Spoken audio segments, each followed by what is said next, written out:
to expect on the minimum. But the head count does impact us because obviously those are tuition-paying heads.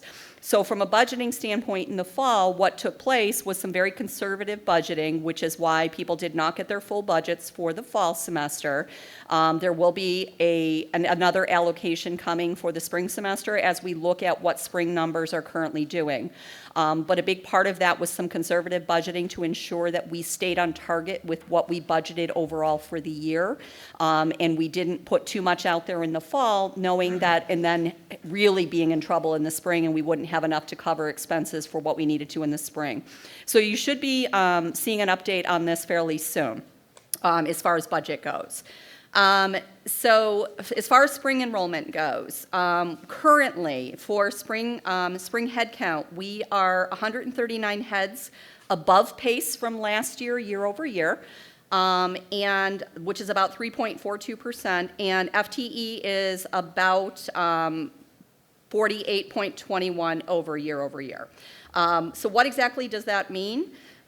We had, for fall enrollment, including all pockets of students, we had just over 9,000 students registered. And again, this is students who are in your classrooms, who are here for full-time full or part-time tuition-paying heads, okay? So it was just over 9,000 students. That did not include anybody who's in non-credit classes. So that does not include anybody in pathways or advanced studies or any of those numbers. For spring semester, currently we have about 25% of those students, those continuing students registered for the spring semester. That does not account for anybody who's graduating in December, which is usually roughly about 1,000 students. So we'll work these numbers out a little bit more, but I pulled these reports this morning with Dr. Scheidt. Overall for spring semester, with all pockets of students, which would be our continuing students, our first-time students, our stop-out students who are coming back, and our transfer students coming in, we have slightly more than 4,000 registered for the spring semester, so we're about 44.9% to budget for spring. So the important thing to note is that we've got about 2 more weeks of pre-enrollment for spring, plus what takes place after Christmas break in January, including the 2 big registration days on January 13th and 14th, which are open reg. So from a marketing and recruitment standpoint, over the next month, we have already been working on some messaging going out to our current students, but we're also pushing messaging out and started campaigning earlier for new students coming in. And I have actually pulled the full prospect list of anybody who's in our prospect pipeline for individual programs for the spring semester. So that would be including anybody who's in the inquiry phase, who's applied for a program and not yet been accepted, or who's been accepted into a program and still has to do testing. And we have various pieces of messaging going out to all of those students on differing levels based off of where they currently sit in our pipeline. But I'll be sharing those lists for individual programs and what communications we have going out with the deans who oversee those areas, so they can share that information with all of you as well. I know that I mentioned there was a note in the staff newsletter, we had a snafu with the course schedule, the printed course schedule. The good thing is that it really hasn't impacted our enrollment numbers at all, because the printed piece is just one aspect of it. There is a PDF online. There's also WebAdvisor available for students. President Hukoi will be doing an update at the board meeting next week on enrollment numbers as well. So we'll be talking about where we are to spring at that point. And in between that time, I'm doing a data analysis right now to look for a trend line to see if we can see where we may end up by the end of next week, as well as what it's looking like for January, so we can make some reactive measures or take some proactive measures now instead of waiting for January to see what's going to go on there. So once we do the board meeting next week, we will be sending out an all staff just to kind of give you guys an update on what enrollment is looking like for spring semester toward the end of this, as we finalize this fall semester. And then we'll be doing another update at convocation in January, where the president and Dr. Scheidt will talk about what enrollment is looking like at that point. We will have just gotten through it through the open registration days as well. So we'll have a fairly good look at that point, what numbers are looking like for spring. And if, any corrective measures that we may need to take at that point, we'll be able to talk about at convocation. Does anyone have any questions? Yep. Dave? Just wondering if there's any information about incentives. I know the county had budgeted some, and I happen to be a chair. So next month, actually, before our next Senate meeting, probably we're going to have to put in schedules for fall, which will be impacted if any faculty are retiring over the summer, if there is an incentive going to be offered. Do you know anything about it? Okay, Penny? Yeah, so we are just waiting for official notice from the county on, the approval of the budget and the retirement incentive that's in there at the moment.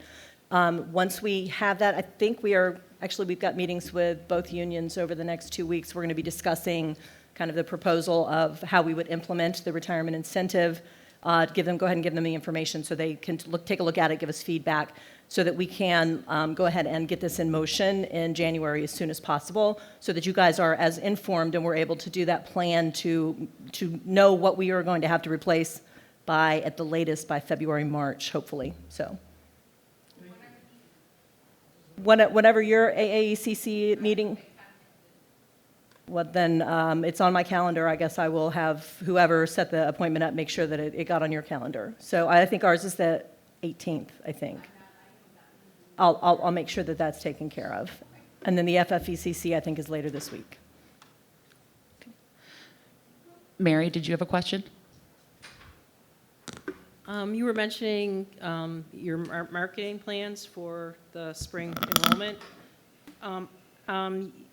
Are you doing anything to market towards non-traditional students, who I think are a big chunk of the county we're not picking up on for instruction?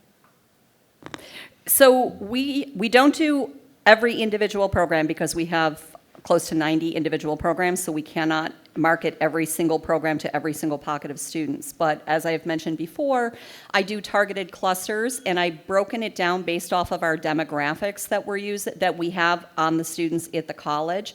And we've done multiple campaigns. I've got campaigns running now. I have 6 different campaigns running in the month of December.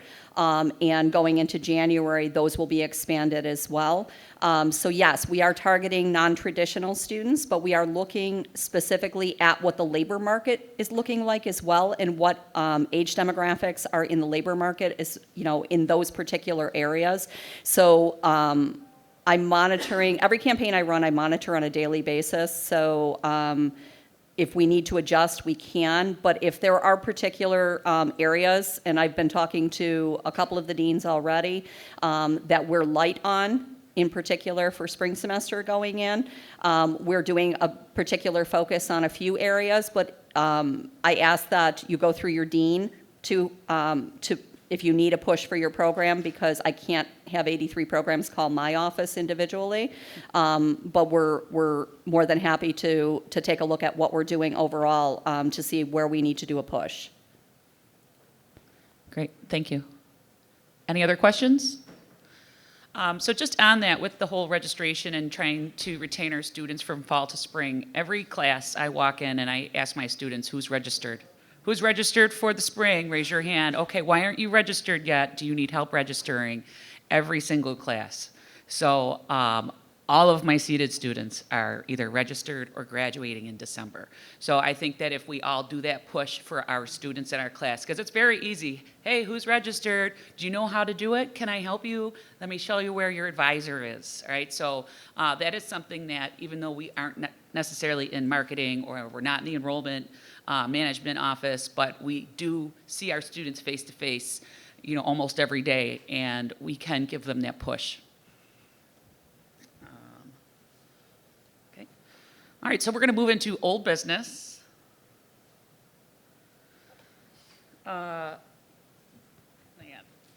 So we have a SUNY Guided Pathways update, and I'm giving the update because Andy Anesi and Dr. Scheidt are unavailable today.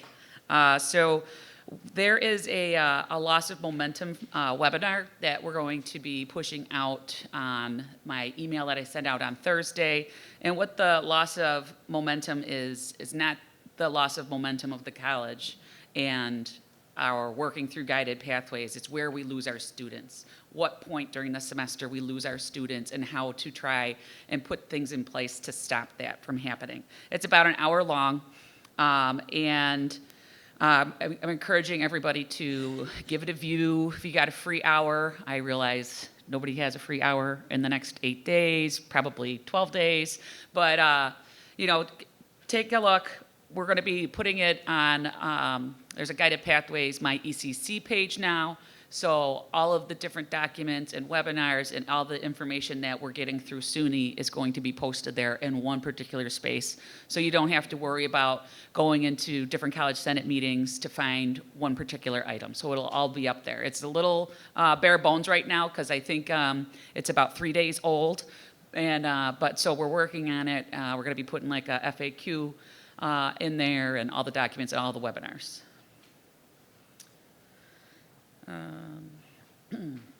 Okay, we have the SUNY Erie ILOs. I'll call on Erickson. Thanks for bringing this forward. At the November meeting, I presented the SUNY Erie ILOs in critical analysis of reasoning, written communication, oral communication, and information literacy. And so with the feedback that I had received, I contacted Colleen to see if I could then, as a Senate, vote on the approval of these particular reports. Before that, I do think it is worthwhile to really applaud us, especially the English unit, as well as the Library Resource Center, among other faculty, who I think have contributed substantially to this assessment of the ILOs. And it's really a testament, I think, of the momentum that we have gained as an institution about these, I know everyone's favorite general education knowledge areas and the ILOs. But I think it really is a remarkable progress, and I believe the approval of these by the Senate and the dissemination of these reports institution-wide really is a powerful momentum with us going forward. And so I really want to thank everyone for all their contributions with this, and I really look forward to our next set of assessment as we're going forward with this academic year. Okay, great. Thank you, Erickson. So there are 3 separate reports, but I would like to do them all together. So I would like to have a motion to approve the SUNY Erie Institutional Learning Outcome Reports for Critical Analysis and Reasoning, Written Communication, Oral Communication, and Information Literacy. John? Second? Sabrina? Okay, any discussion on the resolution? Or motion?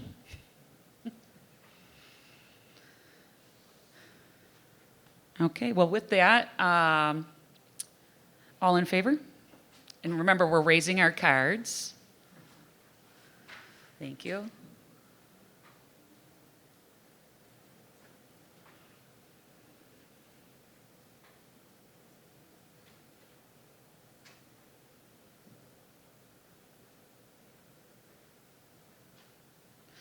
Those opposed? Put your cards down. There you go. All right, abstentions? Okay, and with that, the motion passes. Thank you very much. And again, I just want to echo what Erickson said. This was a lot of people doing a lot of hard work, especially coming right after all of the assessment we did to get off warning for middle states, and just the collaboration between departments and committee work is just phenomenal. It's so much different than where we were a few years ago. So well done, everybody.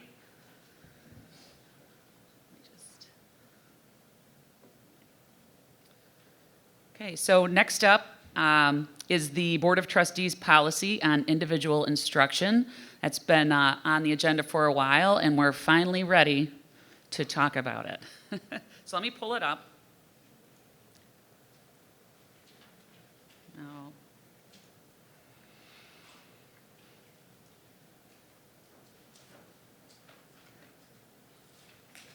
Okay, and this has been on the site, and we've sent it around. And before we discuss it, I would like to have a motion to approve the individualized instruction. Michael Delaney, second. Mary Angela? Okay, so to start the discussion on this, I would like to ask Joanne to give us some background into this policy. Thank you. Thank Thanks. So this policy was recently approved. It was back in 2018. So what you're seeing crossed out there is what was approved by the board in 2018. And you can see it's pretty generalized statement. It pretty clearly matches the previous policy before 2018, which was just under special circumstances, a student can clearly demonstrate a compelling rationale, they're allowed to receive individualized instruction.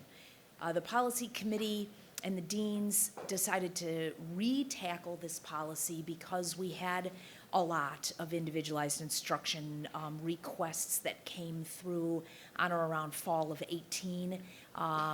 There was a lot of concern over the number of individualized instruction requests that were coming through. So it was requested that we take a look at the policy, revisit it, see if there can be any improvement to the language, to maybe tighten it up a little. So the course of action that was happened, the 4 deans met, that went back to last summer, like in July. The 4 deans met. What came out of that meeting was much more lengthy and restrictive than what you're looking at in front of you. We then brought it to academic standards. Academic standards went through quite a process. There was at least 2 meetings where we went through it. And what you're looking at now, again, is a lot less restrictive than what came out of the original dean meeting. And so what basically the changes here from just that very general statement that was approved in 2018 is that we still left language saying under special circumstances, a student can demonstrate a compelling rationale. So the dean recommendation was that it would only be for program completion. After a lot of vetting through academic standards, a lot of conversation, we decided there were still enough special circumstances that were needed that we wanted to leave that open. So we continued that sort of more liberal interpretation of individualized instruction. What was added there was the second paragraph then. The course must meet all requirements set by the institution for standard courses. As you saw, that was not part of the policy. There was no language that ensured that we had the same course outcomes. If you could go back up. And the other part that came out, and everybody was pretty clear on this, was that individualized instruction must be approved before the instruction begins.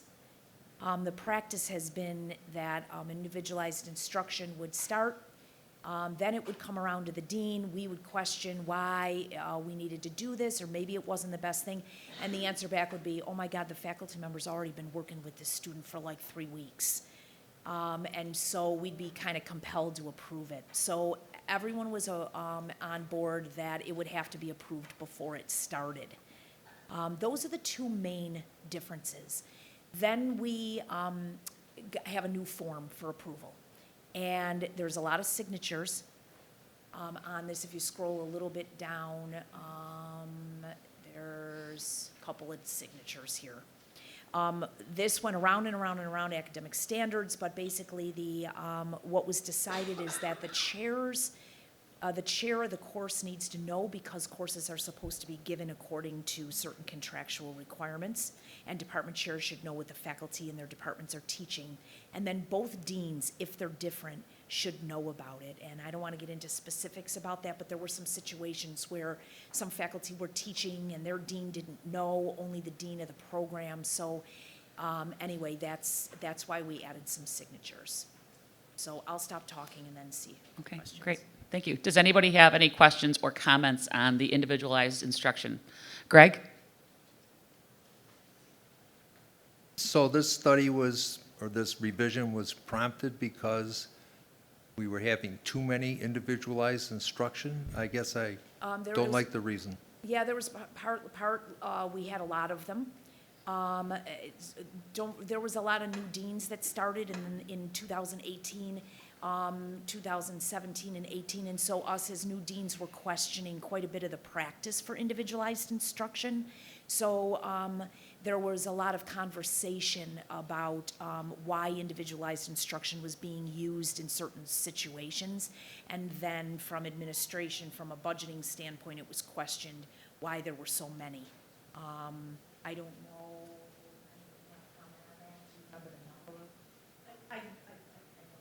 There was a, yeah, so that, I would say, Greg, this was looked at, yes, for those two reasons. Okay, great, thank you. Ethel?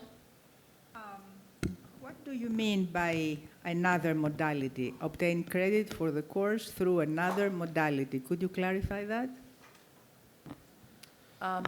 Yes, so it can be reasonably obtain credit through another modality or take another course to fulfill the same program requirements. Yes, so if we're offering it online, if we're offering a hybrid section that's reasonable for a student to take, we would want the student to take that rather than build an individualized instruction for it. Does campus By campus. qualify? Yeah. Does campus Yes. qualify as another modality? I think it would depend on the course, but I don't think typically we would require a student to travel to another campus. Online is really the modality that most of us would use. Okay, thank you. Okay, Sabrina? I have a practical question about procedure, having done a number of individualized instructions or facilitated them through the honors program. And it takes a while for these forms to kind of get around. So if we're stipulating that we can't start the instruction until everything has been approved, and we're also adding an extra signature to the form, and we're stipulating that the course has to be exactly the same as it would be taught seated, then we might have a situation where the student is starting the course 3 weeks to a month late unless we can do something to expedite these forms. Yeah, I agree. We had the same, we have some electronic signature things that we talked about, although I don't know that there's enough of us at the college that know how to use all that or even have access to it.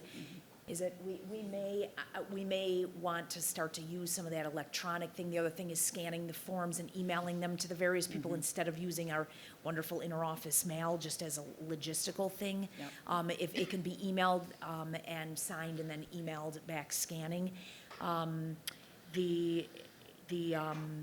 The program requirements, I mean, the course outcomes have to be the same, whether it's an individualized instruction or not, which I'm sure you know that and understand that, but if it's delayed by a week, individualized instruction, the timing of it isn't the same as a seated anyway, right? So it's done in a different time frame anyway, what the policy is saying is as long as the course outcomes are reached. And the student is assessed in the way the program outline states they need to be assessed. Exams and, timing, my best thing is to scan them around.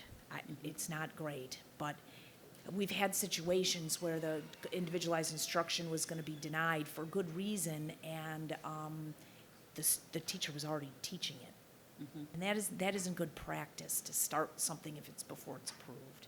So. Thank you. Greg? I'd still like to go back to the base, and the reason this was initiated was because they felt there was too many individualized instruction.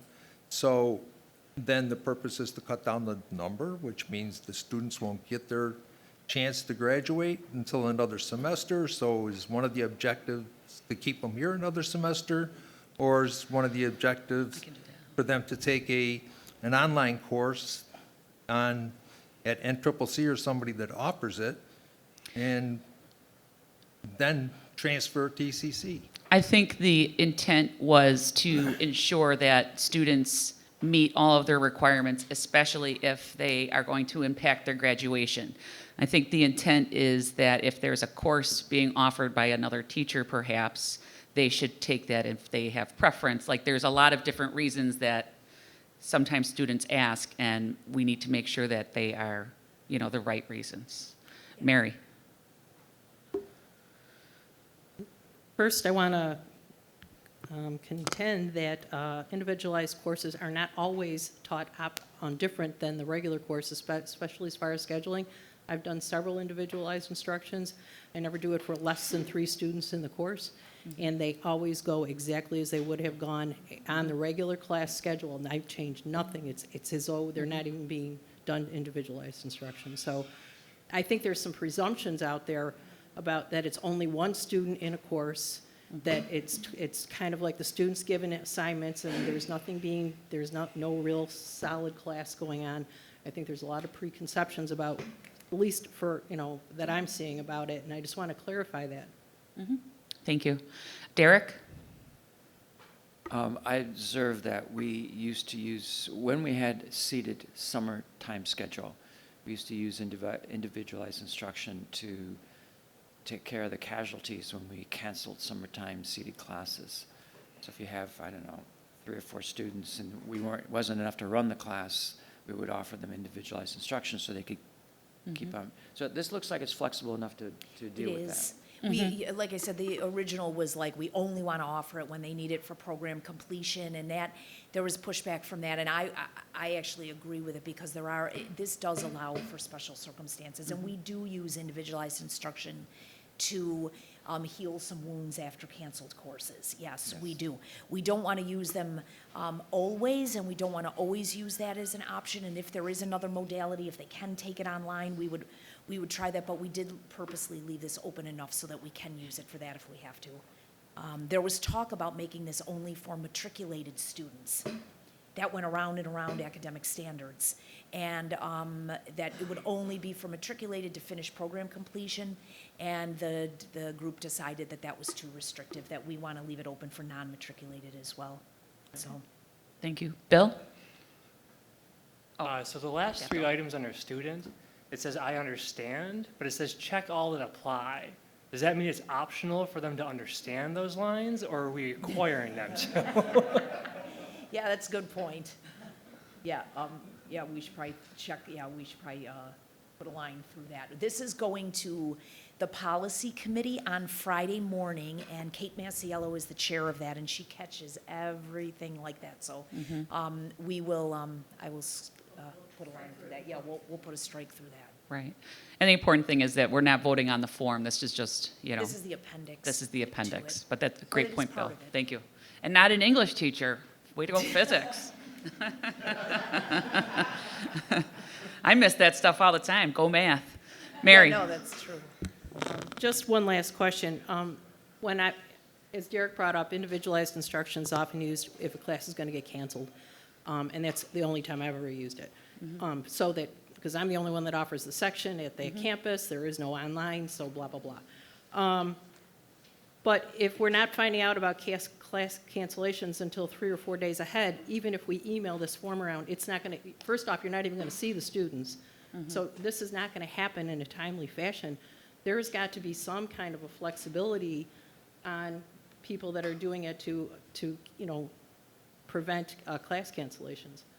And I don't know if that can be worked in, some type of, whether we give that particular reason, a little bit of extra time. I'm not sure. I'm just throwing that out there, that because of the timing of when classes are canceled, there's not necessarily enough time to get these done. Right. I would say, in general, we have a pretty good idea, even a week or 2 before run cancel, whether or not something's going to cancel. So I know in my department, we start those conversations early, like, hey, not looking good. What are we going to do here as a department? And we talk about it that way. So I think that helps with that. And I'm sure your department does the same thing, because we're always watching numbers. Yeah, that decision can be made, but how are we going to get the student's signature until the first day of class? Are we going to make them come into the college? Are we going to have to try to chase them down? I mean, now that they have to sign this. We can email it to them. In advance of being approved, but how are they going to get it back to us? You see, that's what I'm saying. We're assuming that students have all this technology available and read their email and all that other stuff, and this could be a problem getting it done before classes actually begin. I'm just throwing that out there. So, Greg? Well, I would. First, did anybody address Derek's, because I didn't hear it, problem when a course gets canceled and the Derek was confirming that the policy was flexible enough for his students, and he said he liked it. to take 4 or 5 and do them all individualized instruction because they canceled the Right. course? And the other thing is there an appeal process? Because some of these kids need it, and we might not know exactly why it's being rejected. Do they have to write a report or why they're objecting to the individualized instruction? So you're saying if Say- it's not approved? Yeah. Well, I would imagine that if anything's not approved, there's going to be a conversation regarding the reason. Is that something are you suggesting we should include that on the form? If not approved, please provide a written response? Yes, Okay. I hesitate I do, but my hesitation is because I don't know how many we're doing. We don't do a lot in our department. It was a different list of what the reasons were of doing it. And some of my instructors, instead of which ones apply, they wanted them all to check. But if they're going to turn it down, I think they should have a reason, and there should be an appeal process. And I think that should, I just Okay, don't so- want 1,000 out there and the Right. dean has to write us 1,000 reasons why she's rejecting it. So maybe on the bottom, we'll have approve, disapprove Yeah, with a that's- check mark, we could do that. and like add a couple lines, provide reason for If something like. not approved, what's the reason? Yeah, if not approved, please provide a reason. I do notice too that the check all that apply for instructors shouldn't really be there either because we want them to understand all those points. So to Bill's point, we should have that's not really applicable for instructor either. And to Mary's point about the student signature, that is a good point, because often they got the signature from the student when the individual instruction started, and again, we would see it after that, which is what we're trying to avoid. So that should be acceptable, that a student understands this just with an email to us, not the form, but an email approval or something. I've read the form and I approve, or I understand. We'll have to figure that out. That's process. It's not necessarily the policy. Right. And when, we'll have to figure out how we can make sure that it doesn't get held up too long. Okay. Michael Delaney? Yeah, I just wanted to say that I think the crucial issue in terms of getting individualized instruction classes started is not so much approval and having a signature on a form. It is communication. So as long as all of the parties know and agree what's being proposed, I don't think it's necessary to have all those signatures on a form in order to start the process of teaching. Penny's nodding her head, and Yeah. I'm going to go with, yes, that is true. There are big nods over there. Yeah, the communication piece is what's going to be key here. The only thing that this document is doing is providing us evidence that we went through a process. So the order that these things get signed in, as long as you all are in agreement that this can start, the signature pieces can happen, within a week or so, as long as you guys have done this together. Right, and they're communicating. Right, picking up the phone. Dave? If this is just going to be a procedural type thing, and that's what it seems like we're talking about, whoever owns this, and I assume that would be the chair, one of the chairs, right? If the chair owns it, the chair can just send out an email to all the parties involved, get the okay on those emails, we can temporarily use that to start the course, and then send the form around. Yeah. It seems that would make it a lot simpler, but that's purely procedural. It is procedural, and Perfect, thank you, Dave.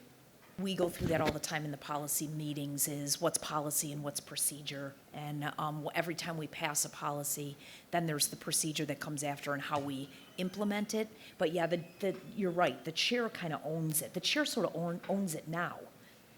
They always have, so they do own it, and as long as, right, they can start the communication. The form is coming, is it okay to start this one? Yes, we can start it, go ahead. And the Right. form, yeah. And the form thing that follows. that is the motion on the table is not necessarily that appendix, and it's not the procedure, it's these two paragraphs that are the policy. Right. So I'm going to bring it back to the policy itself. Does anyone have any other comments or questions on this specific policy? Okay, so the motion's on the floor. Please raise your card if you approve.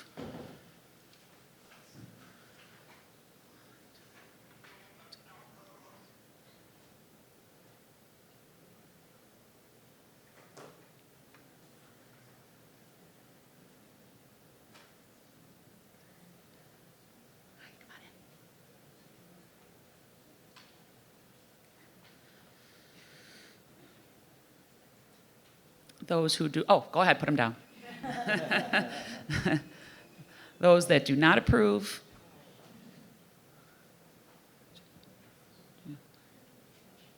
Abstentions?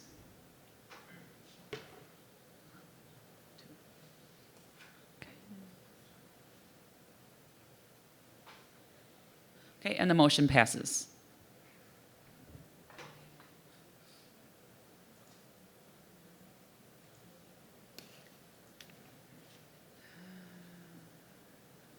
Okay, something else on old business. If you recall from the last, has this been on since October? It's been on since at least November, the Academic Adjudication Committee. So I sent a letter to the Academic Adjudicating Committee and the chairs with questions, and we posted that letter last week, and I also sent it out on the email to the college. But at this point, we're wondering where we are with that. So, Patrina, do you know where we are with that?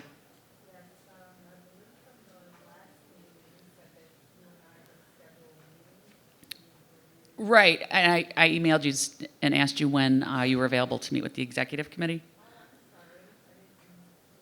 All right, so then I guess we'll update everybody in February. Okay, all right, no, that's okay. All right, so that's where we are with that. So you guys are just going to have to be in suspense. Placement task force update. So I'm going to call on Michael Rio. Hey, what's up? So we just have a quick announcement. So we're calling the placement task force to meet later this week. There is a conference supporting the accelerated learning program in English that will be held at South Campus Thursday and Friday and Saturday for those that are really excited about pulling a 3-day conference. Friday and Saturday are primarily for faculty workshopping. English, math, and other disciplines are invited, but the placement task force is invited to attend a talk that will be hosted by the English department. We're inviting Heidi Estrom from Boise State University to talk about placement, student self-efficacy, and directed self-placement models, multiple measures, conversations that we're having at this college currently. So everyone is invited. Please share the invitation, and it's open to the community. So we'll see representatives from other SUNY schools and regional colleges there as well. Okay. Questions? Anyone have questions? Michael Delaney? Yeah, I'm just wondering if the placement task force has a time when they are expecting to bring forward recommendations to this body. Not at this time that I'm aware of. I would like to propose that the Senate request that there be a specific deadline for bringing forward recommendations. All right. I suppose that's a motion. Second. Okay. So, all right, so we have a motion on the floor to request an official update from the placement task force. Any discussion on the matter? Derek? I would recommend that we talk to the task force and find out what their schedule is before we Yeah. impose something on them. I was going to add that. Oh, you didn't. No. Can I make a friendly amendment to my own motion? Well, we have to, do we have to vote on? Oh, my God. No, I'm just amending my motion. All right, just Okay. amend it. That the Senate request of the task force that they set a time, a specific time, when they can come back to the Senate with a report and recommendations, and that be, whatever that time is, whatever that date is, be reported to the Senate at the next Senate meeting. I guess that's my motion. All right. Who wants to second the friendly amended motion? Greg. All right. Any questions or discussion on the new friendly amended motion? All right. All in favor?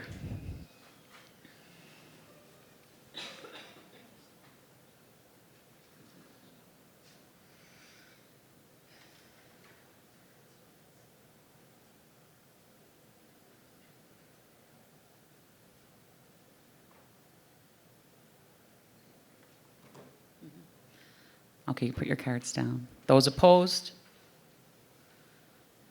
Abstentions?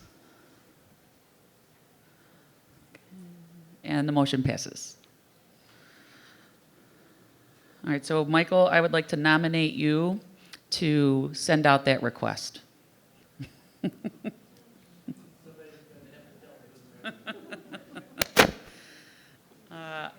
All I can think of off the top of my head is Dave Uzinski. He's probably watching. Hey, Dave. Okay. All right, so under new business, we have a couple proposed bylaw changes, and with bylaw changes, we have to give notice 30 days prior before we can vote on them. So I think our next meeting is February 10th, so this is like 60 days notice. But they're both concerning elections. So, oh, here they are.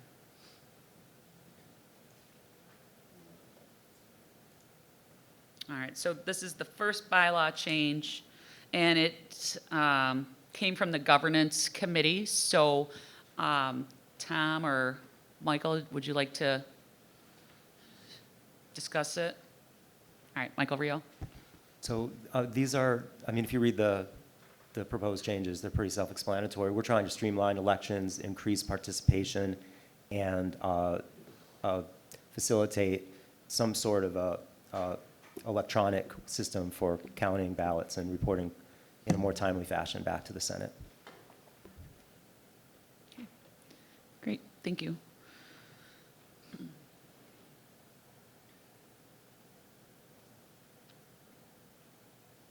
Trying to remember if I read something here about being at College Day. Did I read that? Yes. Yes. Do we have I mean, we can have discussion on this now, or should we have the discussion when the motion's brought in? Well, we can, I would say we can bring it up now because it's going to be something that we'll be eventually voting on so that, you know, everyone's Sure. aware. So rather than have ballot boxes sitting in the libraries for 15 days, we would like to have elections, the divisional faculty elections, held at College Day when everyone is there, and we'll have a polling place set up and you can cast your ballot. And then we'll have the count and report the count. So this means adjusting the nomination period, adjusting the at-large elections, which will happen after divisional elections, and reaching out to those members that are not required to be at College Day, including part-time teaching and non-teaching faculty, with a ballot that would be sent to them. There would be a different voting process for those elections. And that pretty much summarizes what the bylaws changes look like. Okay. Any questions for the governance committee? Mary? Excuse me, Michael, I know you said something about electronic elections, but there's not the ability to do this electronically, elections? Currently, no. No? Okay. Go ahead. Do you have it? No? Yeah, currently we do not, and that's something that we're exploring. Hopefully, so if anyone has any super cool ideas on how to make this electronic and that we can implement it. There are some online things that you can use. I mean, there are tools that are available online. I mean, you can even kind of, some of those meeting query, you know, online tools you could confabulate to do this, but may Okay. not be necessarily private, though. That's the only thing. Right. Michael? Well, I think the other issue is that the ballots cast need to be frequently verified in terms of whether the person belongs to the constituency that is supposed to be voting on it. And we have not been able to come up with a reliable method of doing that, except for the frankly ridiculous double envelope system, but it works. Right. Okay. Mary? I just wanted to respond to Sure. I work at Buffalo State, too, and we've been doing electronic voting for years. I can't even, in fact, I've been there for 18 years, and I don't remember doing it any other way. And basically, they email you, and then you get a link that goes to this electronic thing, so that's how they verify it's you, because you have to log into it. So I'm just saying that these aren't new tools, these are old tools, and I think maybe putting the IT people on it, it's something they could probably get set up in a few months, if All right. that. Yeah. Great. Could you email me that information? I don't have the specifics, but I'll see what I can find out. Within my office, I'll see what I can find out how it's implemented. great. Michael? Just a quick question, just to be clear, I assume that next time when we vote on this, we are not voting on the proposal to hold elections on College Day. Is that correct? I don't think we'd have enough time, right? I mean, I don't know. We'll discuss it in February, right? Okay. I don't know if we're there yet, but we'll be having these bylaws up for approval in February. We can go from there. Michael? Yeah, I would just add that if this works and it's approved in February, I see no reason why it couldn't be in effect immediately. Okay. Sabrina? I think, though, a lot of this depends on the format of College Day. If we go with the format that we had traditionally, there'd be no problem with it, but last year's Student Success Day, things were pretty decentralized, and the lunches were all sitting in the hall. We didn't really convene again at any other point. That's another good point.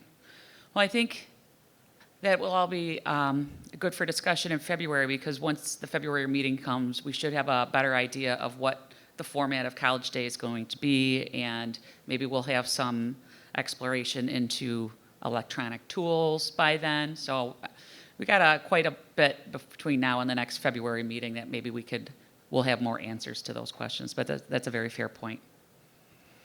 Okay, there's one other bylaw change, and this is the election of the Faculty Council of Community Colleges delegate and alternate.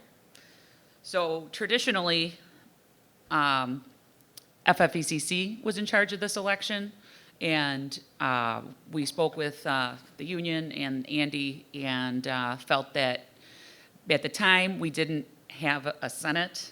So now we do have a Senate, so it makes sense that the Senate is the ones that vote for who their delegate is to the Faculty Council of Community Colleges. So that's all that is.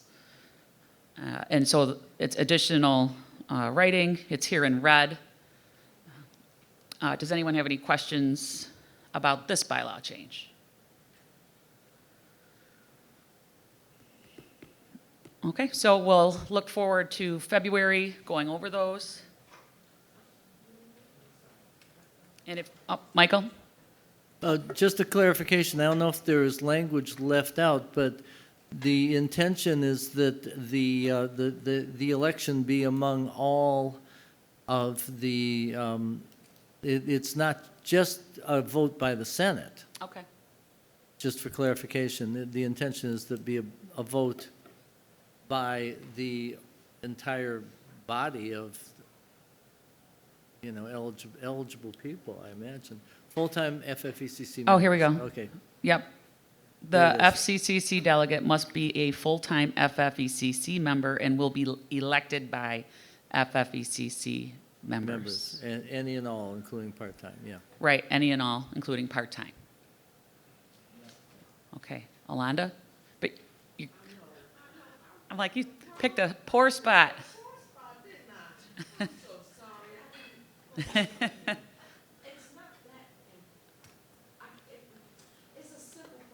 Okay. The question is, after it's approved or disapproved, however it goes, but if it does pass in February here, does it need to go to the Board of Trustees for authorization or just a copy for them to be updated? Okay, so the question was, just because Alana doesn't have a mic today, is once we vote on this and it gets approved, where does it go? Because this is not a college policy, it's just updating our own personal bylaws of our Senate. It stays within us, but it does get posted on the Senate site, which the Board of Trustees does have access to. And when I give my monthly updates, that would probably be something that I include in my update, but it's not, we don't have to formally inform them of bylaw changes. Bill? Obviously, this wouldn't be part of the policy, but do we know when the next election would be if this was to pass? I don't know where I know who the current delegate is, but I don't know where their term limit is. Okay, Michael Delaney is the delegate, and Jackie Bossman is the alternate? But I don't know when the election is off the top of my head. Do you? I would like to say that Jackie Bossman is not the alternate. We currently do not have an alternate. Oh, all right. because we did not have a process for a temporary approval of an alternate between elections. Once this passes, there's supposed to be a process, but it's not there. Oh, appointments to vacancies, there it is, last paragraph. So any vacancies will be appointed by Senate Chair and confirmed by a vote of the Senate, assuming this passes, of course. And there you have it. So currently, we do not have an alternate. I believe that the election would have been at the end of the current academic year. Right, I believe there's going to be an election probably in May, right along with if there's any vacancies in the executive for chair. Actually, are we up this year? No, we're not up this year, so strike that. But if there's any vacancies for the executive committee, so vacancies for the FCCC delegates, that will all be after the April elections, and we generally take care of that in May. Any other questions? Okay.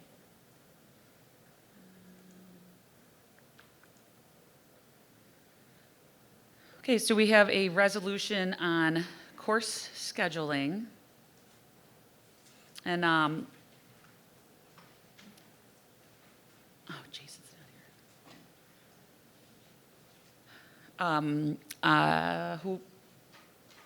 here. Jason Steinitz is not here.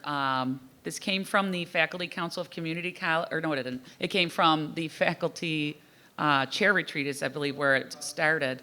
All right, can you just do it for me? This was developed, well, actually, no, you're right. I believe that it was initiated by the chair retreat and then modified by the faculty caucus of the Senate. And I think it speaks for itself, and I think people should just read it. This came officially from the faculty caucus of the Senate.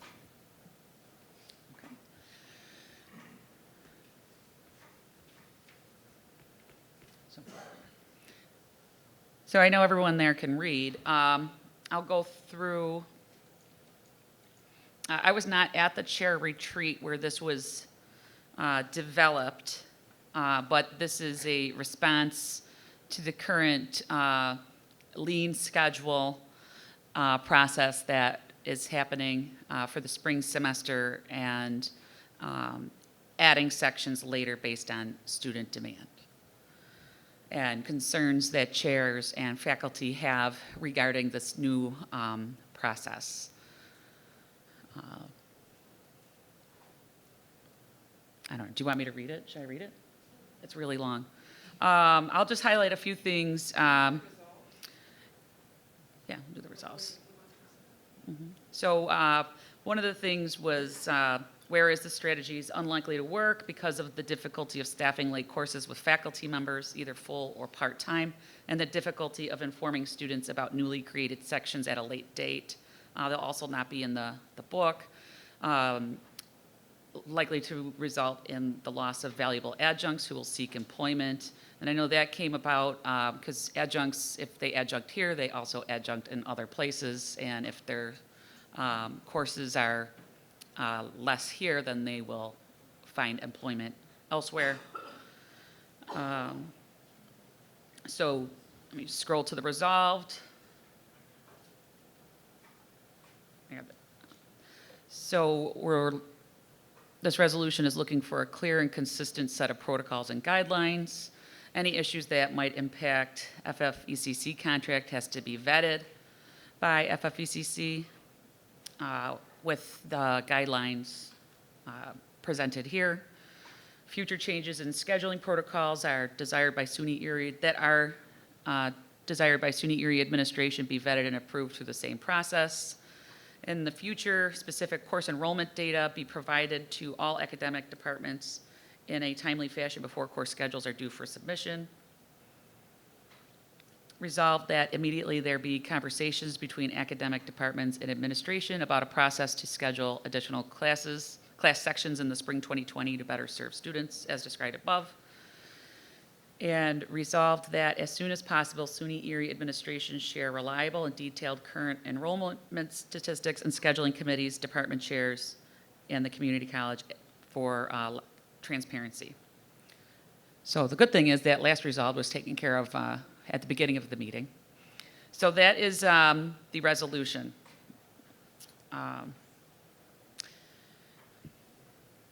There is currently no motion on the floor. It's just there for information at this point.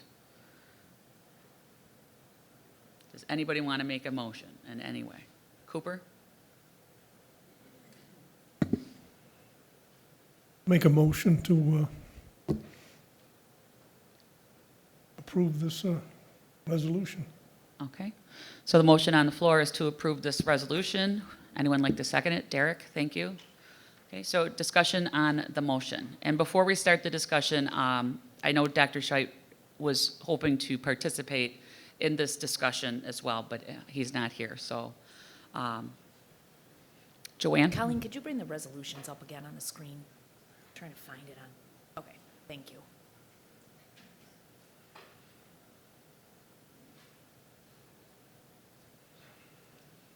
Michael? Could you bring it down so that Yeah, people we can can't see the see it. first resolved? Oh, yep. Okay, Yeah. there we go.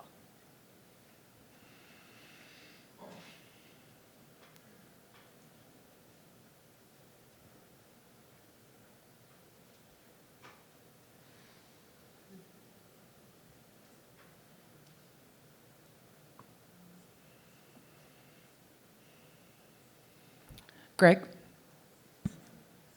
The first one, Mike, it says clear and concise protocols and guidelines for course scheduling for all departments.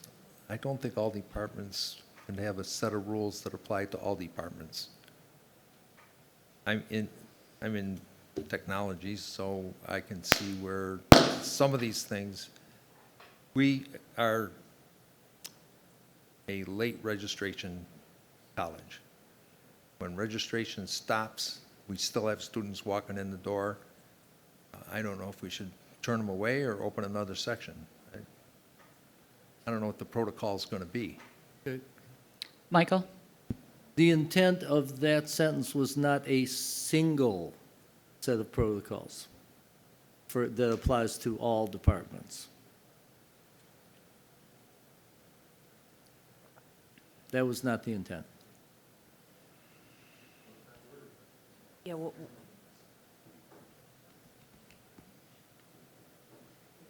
what is the, I guess I would question, I'm sorry. Joanne?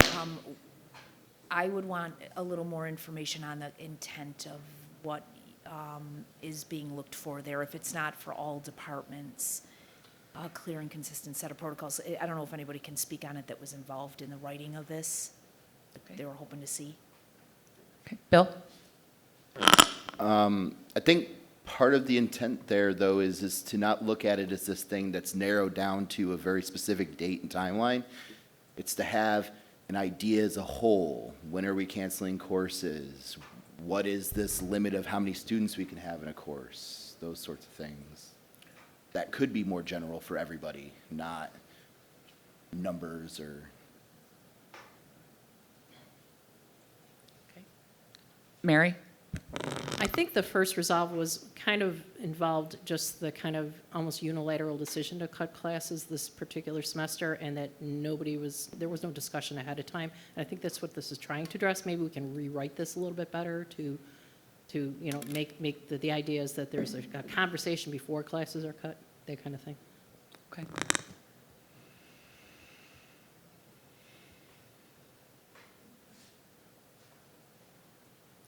Any other questions or comments on this? Michael? Are people aware of the fact that they can, that they can make a motion for amendments? I think so. Would anybody like to amend? Greg? Can we also make a motion to suspend or table it till we get more information? Yeah. All sorts of motions could be made. Then I make that motion, to table it. Okay, so the motion on the floor is to table this, and Kathy is seconding it. So we need to discuss the motion of tabling. Mary? If we table it, then that second last, one of the resolves about adding courses for spring 2020 goes out the door. Because that's got to be done before the next meeting. So, maybe we can try to rewrite whatever there's a problem now quickly. I don't know, if we want that part to stay. Okay. Any other questions or comments on tabling this resolution? Okay, so yes, Michael? I guess I'd like to ask what, if the motion is to table, for what result? Usually, tabling is actually postponed, and it Right. can be referred to committee, it can be, if it just gets postponed, that just means it's talked about at the next meeting. What should happen between now and the time it is talked about again, is my question. Okay. Anyone have an answer? Kathy? I think personally that we all need to sit down and chat. I think there's a talk that needs to be had between administration and faculty about what needs to be done and how to do this appropriately. I understand some units were really had a hard hit on their course schedules. We have now enrollment data. And I think if that enrollment data does not support the cuts across units, a conversation should be had, and I think we should all just, as adults, be able to have that conversation without this. Any other comments? Sabrina? Well, I think that it's not just merely a matter of the enrollment data, because certainly that would have helped. But it would have helped to have that on the table before we went into this discussion. It would have helped to have expectations on the table before we had the scheduling process. And while I think most faculty would agree with the statement that we need to do what's best for the students, and we also need to do what's practical for the institution, the way in which it was done was something that completely did not consider the feelings of the faculty whatsoever. And it could have been done in a way which was so much nicer if we had all been involved in the talk about this from the beginning. Okay. Any other comments or questions?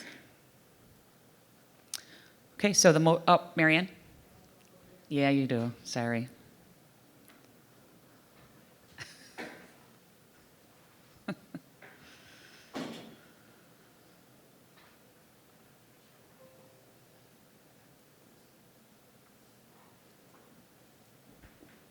Okay, you can determine whether it's a amendment or not, but given this resolve, because I think what we want is some action, I think that the conversations have been overwhelming, but if we want some outcome, I think what is on the table for us today that we need to consider is that when we look at academic departments and administration, what process, or is there a process where we can schedule additional classes given the current data for spring 2020. I think that's what we want to leave here knowing, if there's a process and if that can be done.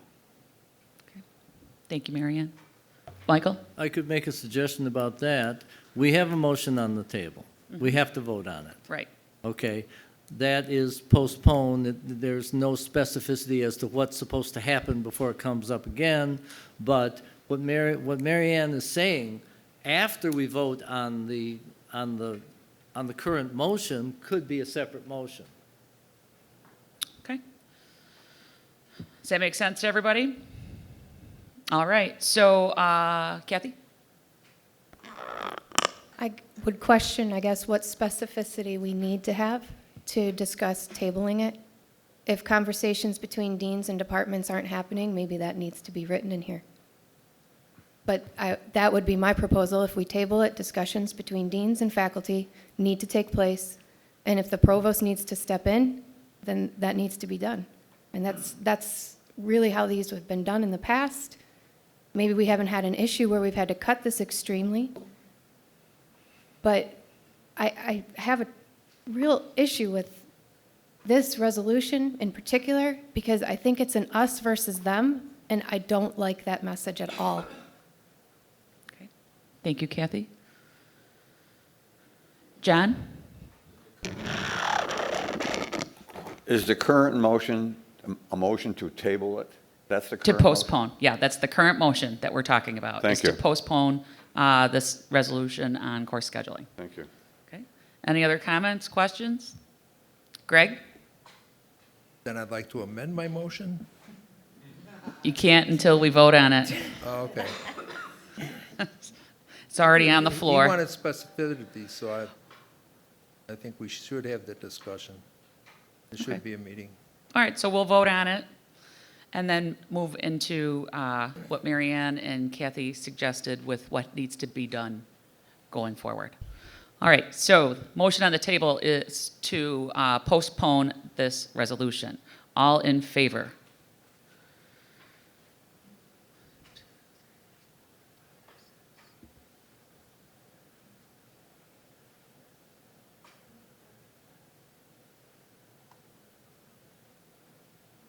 Okay, you can put them down. Those opposed?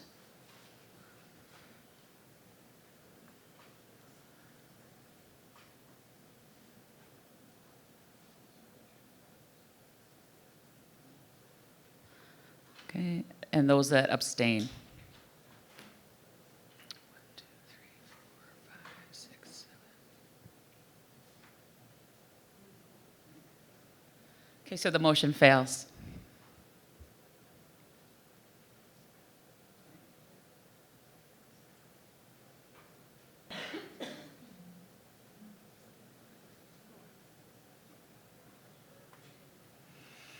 Okay, so the motion is not going to be postponed. And right now on the table, we have this resolution in its current format. Alonda. I would like to, hi, everyone. I would just like to make a motion. Sure. Because there was a good suggestion.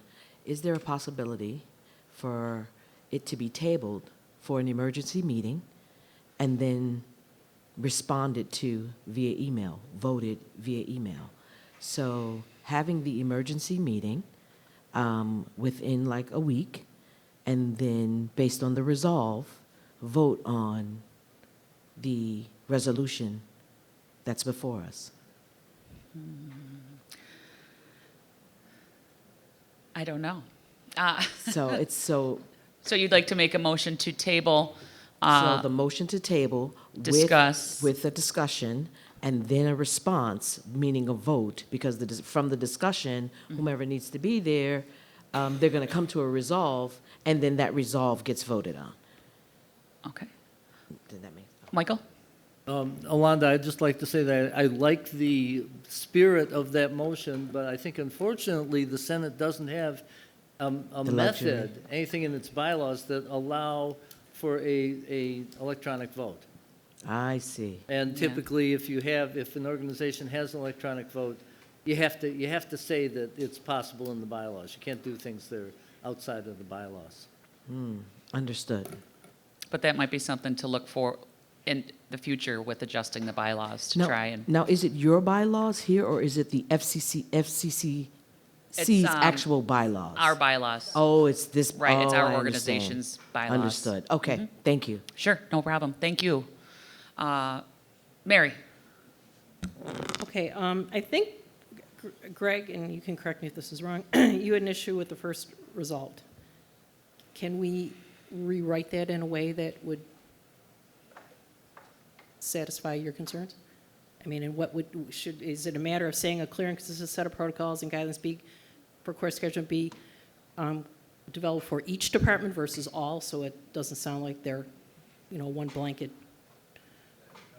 I mean, I think that's where he was stuck on, and if that's the only thing he was stuck on, now others may have issues with the other resolves, I don't know, but I'm just discussing this one. So if we could quickly rewrite it to address that concern, then we can maybe continue on. Okay, Mary, would you like to make a motion to amend? Absolutely. Would anyone like to second that? Bill, thank you.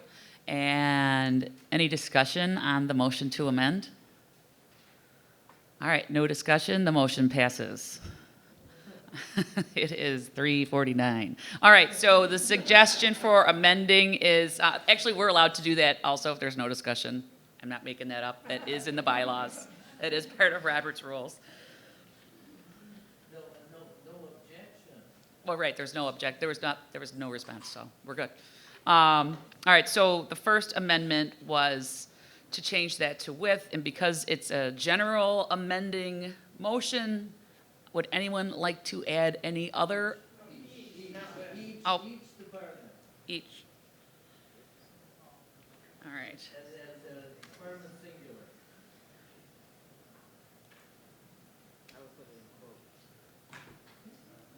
Any other amendments?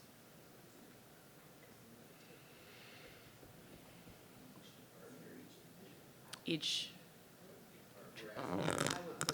Do you want me to write department/division? How about that? And then Colleen, you'll need to continue that in, I believe, in the last sentence there where it says all departments and divisions, you might want to change that to each department and division, down in the last sentence of that resolve.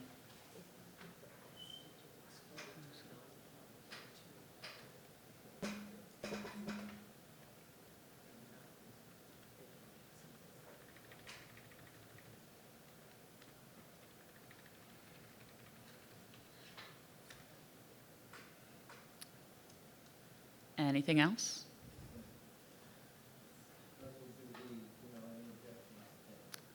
Any objections? All right, the motion passes. So now it's amended. And we're voting on the resolution now in its current format. Any discussion on this in its current format? Mary? I know you're trying to get us out of here. No, it's fine. The second rule resolved here about there immediately be conversations. Do we need to put a kind of a date on that, a drop dead date on that, just so we make sure it happens in a timely fashion? I don't know if that's helpful or not. I know there's dates on the new MOU. I don't know. Do you guys want a date on it? Okay, so outside the MOU, would anyone like to make a motion to amend this resolution to include a specific date? I'll move. All right, since I Mary. brought it up. Anyone want to second that? I'll second it. Thank you. All right. What's the date? What am I putting? Well, you referred to the MOUs. What's the date on I that? have no idea. Oh. I just saw it come across my email. Completely outside the MOU, that's the regular scheduling process. Oh, all right. Way past. Okay. I would suggest Joanne? December 20th, which is the last day of the semester when faculty are here. Okay, December 20th. Where would you like me to write that in? I would suggest, where is it? Right there, by December 20th, 2019. Yeah, okay, yeah. Oh, yeah, on or before December 20th, yeah.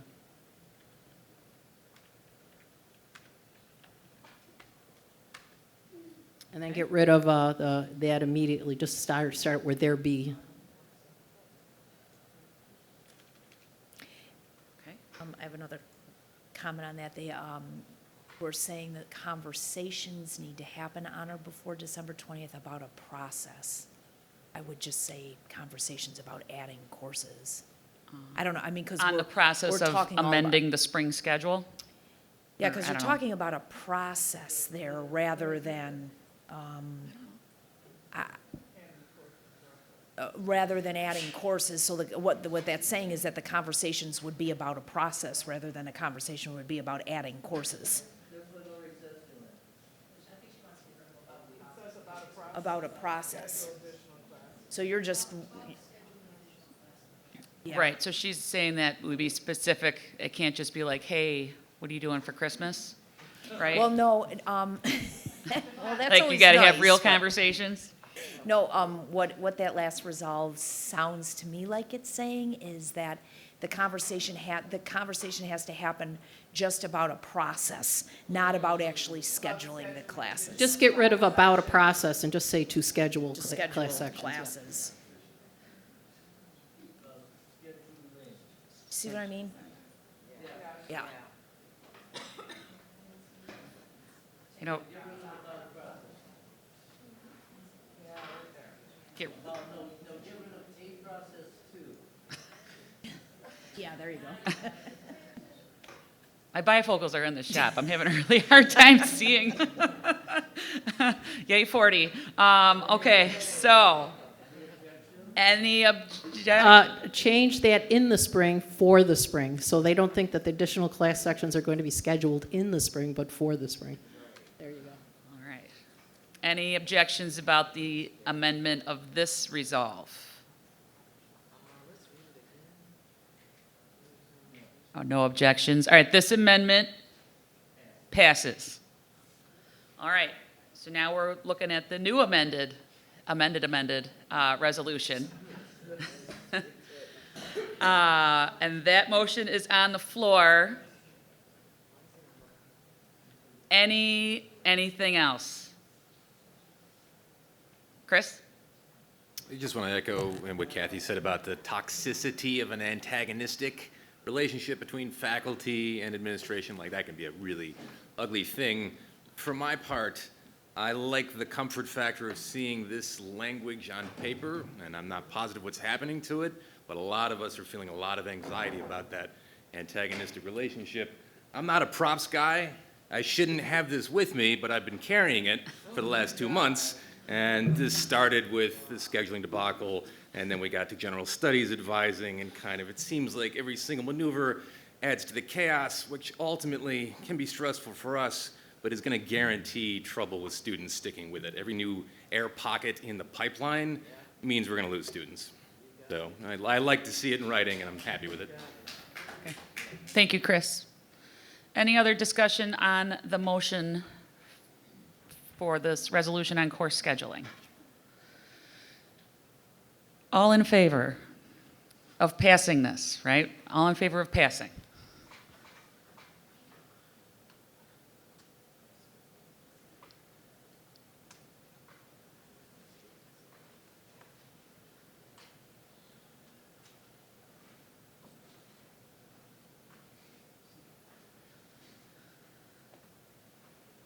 Okay, you're good. Those opposed?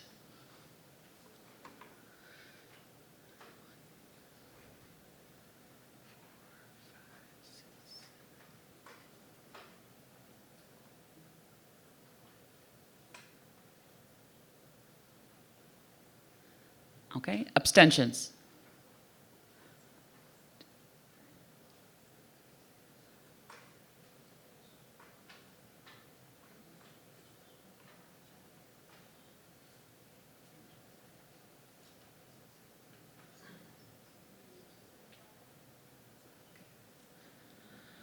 We have 24 and between 11 and 7, so 18, either against. Oh, okay.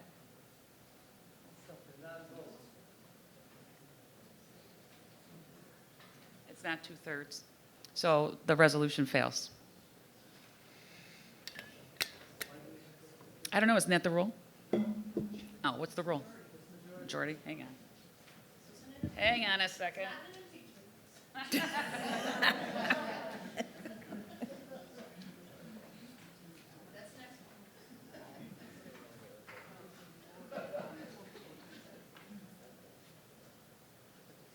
right. 52.6%. So never mind, it passes. All right, so the resolution passes. That was a close one. All right, Faculty Council of Community Colleges? No, we're good? All right, for the good of the order, Anybody have anything they would like to discuss? Caitlin? Some people need to update some of their information for their departments. It's still saying EN 111, and for those of us that are advising our general studies students, we need to know what they need to go into in case they want to transfer. So those things need to be updated like last week. Right. All right, so departments that list EN 111 as a requirement that needs to be updated on their pages? Okay. Joanne?